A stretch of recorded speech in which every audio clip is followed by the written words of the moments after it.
محمد ناجح، بصراحة ايه رأيك في عدم خصم 3 نقط من الاهلي بعد الانسحاب؟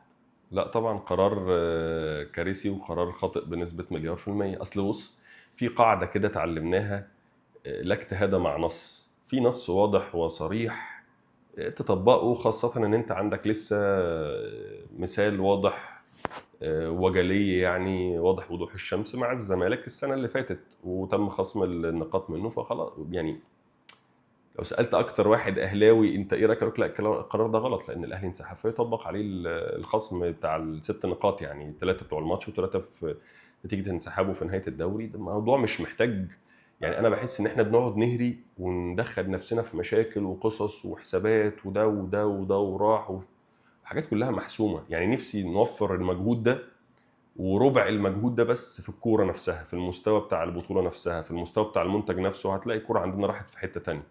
لكن احنا حكينا كتير قوي في الحاجات اللي حوالين الكوره، اللي هي المفروض تبقى ليها قواعد منظمه واضحه وسهله وبسيطه بتطبق على الجميع وخلصنا، ما تبقاش فيها كم الهري الرهيب ده يعني.